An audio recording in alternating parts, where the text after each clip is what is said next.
안녕하세요. 오늘의 코인 김도연입니다. 시장 상황 전반적으로 반등하는 모습 보이고 있는데요. 자세한 사항은 이 시각 국내 주요 암호화폐 가격 시황부터 살펴본 후에 이야기 나눠보도록 하겠습니다. 12월 18일 오전 9시 기준입니다. 오랜만에 시원한 빨간불 찾아왔습니다. 전반적으로 크게 올라주는 가운데 비트코인이 7.87% 오르며 400만 원대 회복 눈앞에 두고 있고요. 이더리움이 10.09% 올라 다시 10만 원대 회복했습니다. 한편 퀀텀이 18.55% 오르며 가장 큰 상승폭 보이고 있네요. 이번엔 글로벌 거래량 순위 보겠습니다. 거래량도 증가했습니다. 총 거래량 17조 9,163억 원으로 어제보다 약 6조 원가량 증가한 모습이네요. 다음은 암호화폐 시장을 분석해줄 송범선 애널리스트 나와주셨습니다. 안녕하세요. 안녕하세요. 반갑습니다. 송범선입니다. 네, 전문가님 오랜만에 시장 상황 좋아요. 근데 최근 암호화폐 가격이 많이 내려가면서 암호화폐 채굴 시스템의 향방에 대해서 궁금해하시는 분들이 많아요. 암호화폐 채굴 시스템의 방향 앞으로 어떻게 될까요? 네, 채굴이 말이 많죠. 사실상 이게 수지타산이 맞아야 되는 것입니다. 네. 채굴이 그냥 뭐 채굴 이렇게 한다고 해서 하루 만에 뚝딱 나오는 것이 아니죠. 네. 비트코인 하나 채굴하는데도 뭐 6개월에서 1년 이상 걸려요. 그렇습니다. 자, 그렇기 때문에 이 전기비가 많이 들면은 전기비가 너무 많이 들기 때문에 비트코인이 최근에 400만 원 밑으로 떨어지면서 전기비가 400만 원 이상 나온다. 네. 해서 사람들이 많이 떠나갑니다. 네. 이거 해봤자 적자니까. 자, 그런데 그러면 결국은 다 떠나면은 비트코인 안 오르면 이 채굴이 없어지느냐? 또 그건 아니죠. 네.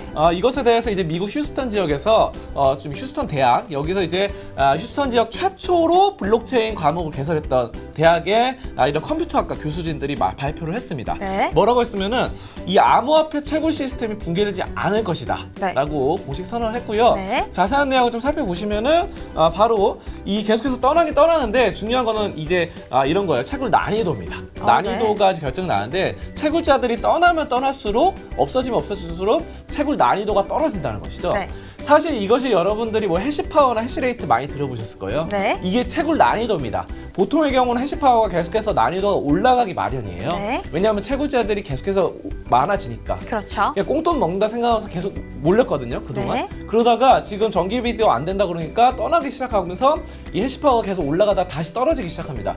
자, 결국은 이 난이도 떨어지면은 나중에 6개월 걸릴 거, 6개월에서 1년 채굴 걸릴 거, 뭐 한 달에서 3달 만에 채굴할 수도 있는 거예요. 네. 난이도가 떨어지니까, 좀 쉬워지니까. 자, 그렇기 때문에 전기비가 비용이 줄어드니까 비트코인이 400만 원이다 하더라도 비용이 줄어들면은 결국은 흑자로 돌아서게 되는 거죠. 네. 그렇기 때문에 이것은 계속 유지될 것이다. 그래서 결국은 우리가 혈액순환 되는 것처럼 이것도 시장은 자본주의 사회이기 때문에 시장은 알아서 순환이 될 것이고 치유가 될 것이다. 라는 것이 바로 이 채굴 시장의 논리입니다. 네. 자, 그러면은 차트 보면서 얘기 나눠보도록 하겠습니다. 네, 간만에 전반적으로 다 빨간불 켜지면서 400만 원대 회복 눈앞에 두고 있죠. 네, 비트코인도 그렇고 다들 좋았어요. 네. 이것이 이제 작년에 이맘때쯤이었어요. 12월 27일. 작년 이때가 이제 사상 최고치를 찍었습니다. 네. 자, 그렇기 때문에 12월 17일이었습니다. 그렇기 때문에 이런 것들을 좀 다시 계절적으로 순환되지 않을까. 계절적인 징크스가 있어요. 네. 자, 그렇기 때문에 계절적으로 다시 좀 올라가지 않을까 했는데 작년에 기억이 납니다. 이때 뭐 삼성전자와 막 호각을 겨루면서 시가총액 누가 더 올라갈 것인가. 그런데 결론은 지금 둘 다 많이 떨어졌어요. 네. 비트코인도 400만 원 밑으로 떨어졌고 지금 삼성전자도 4만 원 밑으로 떨어졌는데 둘이 좀 계절적으로 비슷하게 다시 좀 올라가지 않을까라고 생각이 되고요. 아무튼 뭐 이런 상황이고 비트코인 2,500 갔다가 2,400만 원대 떨어지지만 다시 좀 반등이 좋습니다. 네. 자, 그리고 라이트코인, 이오스 보겠습니다. 이오스 보시면은 이오스 상당히 좋습니다. 이오스 제가 뭐 계속해서 코인베이스 상장 기대감이 좋을 거라고 말씀드렸잖아요. 그렇죠. 다른 코인들보다 훨씬 더 높게 올라갑니다. 지금 네. 20% 이상 상승을 했고요. 그다음 라이트코인 보겠습니다. 라이트코인 같은 경우도 계속해서 좋아지고 있는데 라이트코인은 이것이 이제 이번에 라이트닝 네트워크 이것을 블록체인 성능이 향상하는 거 업그레이드 되니까 이것에 대해서 기술적으로 발달되면서 좋아지고 있습니다. 네. 라이트코인 4시간 봉 보겠습니다. 4시간 봉 보면은 여기서 이제 지금 일목균형표인데 여기서 이제 구름대 있어요. 빨간 구름대. 네. 빨간 구름대에서 이렇게 여기 구름대 안에 있죠? 네. 지금 구름대 안에 봉이 한 5개 정도 있어요. 그렇기 때문에 지금 상당히 좀 구름대 위를 돌파하는 구간이다. 이렇게 보시면 되고 네. 라이트코인이 이렇게 좋다 보니까 최근에 비트코인 캐시를 물리치고 시가총액 7위까지 올라섭니다. 네. 굉장히 좀 좋은 상황이에요. 자, 그래서 지금 구름대 돌파하는 것도 여러분도 체크하시면 되겠고요. 그 다음 센티널 프로토콜 보겠습니다. 네. 센티널 프로토콜 같은 경우 경우도 막 계속 말씀드렸잖아요. 그렇죠. 근데 요거 같은 경우는 사실 호재가 없을 때 이 추세나 이 향방, 거래량을 보고 말씀드렸는데 이거 호재까지 나왔어요. 이번에 퀴즈쇼 원라이브에서 센티널을 보안 프로그램 도입합니다. 네. 자, 그러면서 우승자한테 센티널 코인까지 줘요. 그렇기 네. 때문에 이런 호재 살려서 추가적으로 더 상승할 수 있겠다라는 점 말씀드리겠습니다. 네. 여기까지 암호화폐 종합 분석 시간이었습니다. 네, 오늘도 좋은 소식 고맙습니다.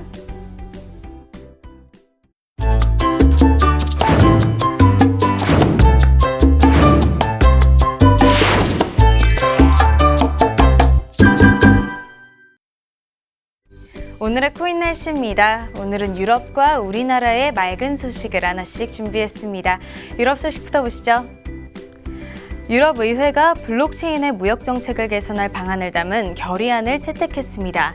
의회는 블록체인 기술을 통해 특혜 관세를 적용받기 위한 관련 서류를 제출할 수 있으며 국가기관이 업체의 정보를 자동으로 수집하고 검증하는 무역 처리 과정을 개선할 것이라고 설명했습니다. 이를 통해 공급망 투명성을 높이고 무역 절차와 비용을 줄이며 부정부패와 탈세를 방지할 것이란 거죠.